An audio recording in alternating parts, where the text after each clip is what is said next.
Let's do one more central limit theorem problem, or sampling distribution problem. This is number 4 on page 136.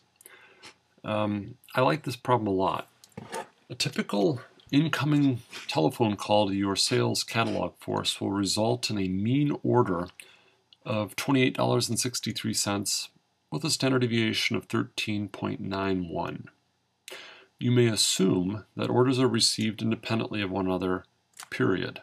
So notice we're not told that we can assume it's normal. All we can assume is that the orders come in independently of one another. So let's go take some notes about what we know here. And we have a random variable x. You can think of this as being a random experiment. A random experiment is somebody places an order, and we don't know how much that order will be for. So x is equal to the amount of a single order. Now we're told the mean of x is equal to $28.63, and that the standard deviation of x is equal to $13.91. But we're not told anything about the shape of the distribution. Part A. Based only on this information, can you find the probability that a single incoming call will result in an order of more than $40? Why or why not? Well, let me first write down what the problem is asking us to find. So it's saying, what is the probability that x, is it greater than or less than? Single incoming order is more than 40 bucks. So it is greater than 40. Now, Siegel has set a trap for you. And the trap is as follows. What he wants you to do is to go forth and say, well, this is just the same thing as us having a z greater than 40 minus 28.63 divided by 13.91. And then we'd go look that up in our normal table. But we cannot do that. So the reason for this is we don't have a normal distribution. So the reason is not normal. And the way I would answer this problem is can't do it. Can't do the problem. So I kind of like this problem for that reason, in that I've never seen an exam question or something where the correct answer is I can't do it. But here it is. Based on my experience in looking at different transaction databases, these distributions are almost always horribly right-skewed. So the population distribution probably looks something like this in this problem.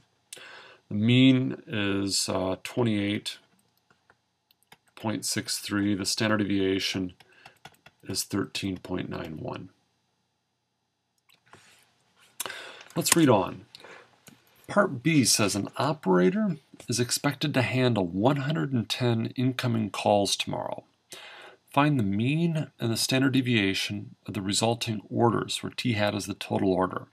So you may assume that these 110 calls represent a simple random sample of calls. So in part B, we're told you have a new random variable t hat, which is equal to the amount of order 1 plus the amount of order 2 plus all the way through the amount of order 110. So this is the total, kind of like the total of all the machines that we talked about in the couple problems ago. So we're asked to find the mean of this and the standard deviation. Well, the mean is just going to be 110 times 28.63. And this is equal to 3149.3. The standard deviation of t hat is going to be sigma times the square root of n. So sigma is 13.91 times the square root of 110. And this works out to be 145.89.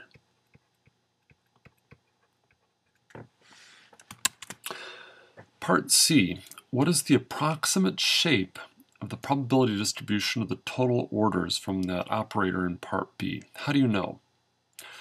Well, let's go back a couple slides, back to page 134, and look at the central limit theorem. This is what the central limit theorem says for all population distributions. So in this case, we've got a right-skewed distribution most likely.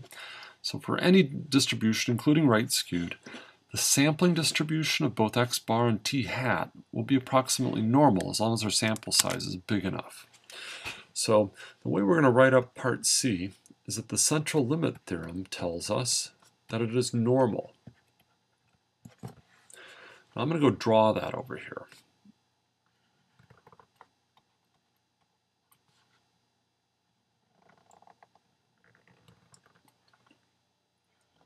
So the name of this distribution is the sampling distribution of the total. A lot of success depends on just being able to know the names of these things. So the mean of this distribution is 3149. The standard deviation of this distribution then is 145.89. Let's go into part D now. Part D reads, what is the approximate probability that the operator in part B will generate a total order amount exceeding 3,300. So this is what is the chance that this operator has a really good day. So let's go find that. We're asked to find what is the probability that the total order exceeds 3,300. Well, if we go to the graph, somewhere out here is 3,300. And what we really need to do is find the area in this tail. So that's the area that we're after. Now, using our central limit theorem, we can say that this is approximately the same thing as us having a z greater than 3,300 minus the mean. Well, the mean is 3149. Divide by the standard deviation, which is 145.89. And if you do the math, this is about 1.03. So we go use norm dist, and we find that the answer is about 0.1588. So the area, 1508, pardon me, about 15%. So there's about a 15% chance that this operator has a really good day. Let's go back to the problem, and you'll notice on the next page there is a part E. And so part E reads, what is the approximate probability that the operator in part B will generate now an average order amount between 27 and 29? So in part E, we have a new random variable, x bar, which is the average amount, t hat over n. What do we know about this variable? Well, the mean of this random variable is just the mean of x, which is 28.63. We also know that the standard deviation of x bar is going to be sigma sub x over root n, 110. All right, so this is going to be 1391 divided by the square root of 110. And this is equal to about 1.326. Now we need to find the probability that x bar is sandwiched between 27 and 29. So I'm going to go draw this.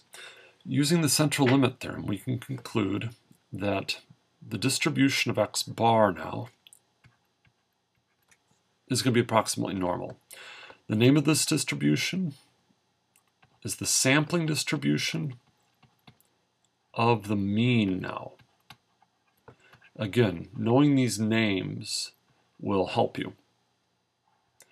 So the mean of this distribution is 28.63. Somewhere over here we have 27, and somewhere over here we have 29. And what we need to find in this problem is the area in the middle.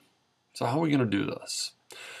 Well, remember, the cumulative distribution tables only answer less than questions. So what we're going to do is split this up into two less than questions. So we'll first find this probability, and I like to call this piece A. Then we'll find this probability. We'll call that B. Then the stuff in the middle, which is what we want, is just A minus B. So let me go rewrite this problem. This is the same thing as me having an x bar less than 29. That is my A piece, minus the probability that I have an x bar less than 27.